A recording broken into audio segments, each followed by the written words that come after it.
For as long as we can remember, we've been told the same thing. If you want to achieve something, you need to find a spark, a burst of energy, that thing we call motivation. But what if that's all wrong? What if the very thing we've been chasing is actually the reason we keep falling short? We all tell ourselves the same story, right? Oh, if I just had more motivation, I could finally do it. But here's the twist. The problem isn't that you lack motivation. The problem is that you rely on it. It's like leaning on a crutch when you were designed to walk on your own 2 feet. So let's dive in and just pull this whole myth apart. We've been sold this idea that motivation is the key that unlocks our potential. But in reality, it might be the most unreliable partner you could ever have on any journey that truly matters.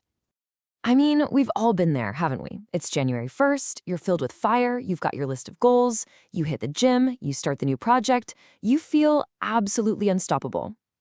And then, a few weeks later, that fire just fizzles out. Why?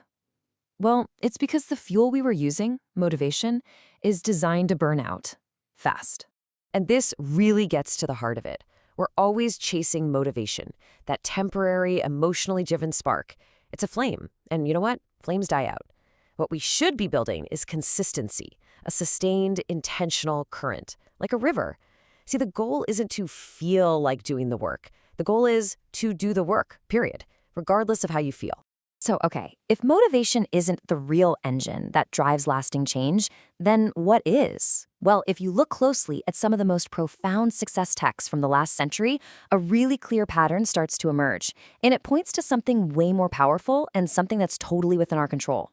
This quote just nails it, doesn't it? Motivation. That's the loud, sudden flood. It makes a ton of noise, gets a lot of attention, and then poof, it's gone. But consistent, directed thought? Well, that's the steady river. It might seem quiet, maybe even invisible day to day, but over time, it has the power to literally carve canyons and reshape the entire landscape of your life. So here's the crucial takeaway. It's this simple. We become what we think about most of the time. Not what we think about in some brief flash of inspiration, but the thoughts we sustain day in and day out. That is the real engine creating our reality.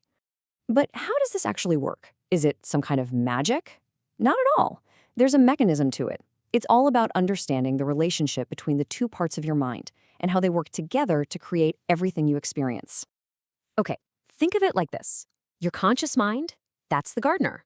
It gets to choose the seeds, the thoughts, the ideas, the goals. Now your subconscious mind, that's the fertile garden. It doesn't judge. It doesn't select. It simply accepts any seed you plant in it and immediately starts the work of growing it into a physical reality. Good or bad, it doesn't care. It just grows. So the whole creative process is actually incredibly simple. It's just 3 steps. First, you consciously form a dominant thought. Second, and listen, this is the critical step, you impress that thought onto your subconscious. And the tool for that isn't logic, it's feeling. The subconscious speaks the language of emotion, not words. Once a thought is felt as true, the final step is pretty much automatic. Your subconscious gets to work expressing it as your reality. This is one of the most powerful shifts in perspective you can possibly make. See, when you desperately want something, you're actually reinforcing the feeling that you don't have it. You're operating from a state of lack. The real secret is to shift from wanting to being. You embody the state of the person who already has what you desire. You don't attract what you want, you attract who you already are. Okay, so you might be thinking, if this whole process is so straightforward, why do so many of us feel so stuck? Why do we fail to be consistent? It's because we keep falling into the same trap, and it's baited with the promise of motivation. Does any of this sound familiar? That huge burst of energy to start something new, only for it to completely fizzle out a couple of weeks later? Or that feeling of waiting for inspiration to strike before you can even get started?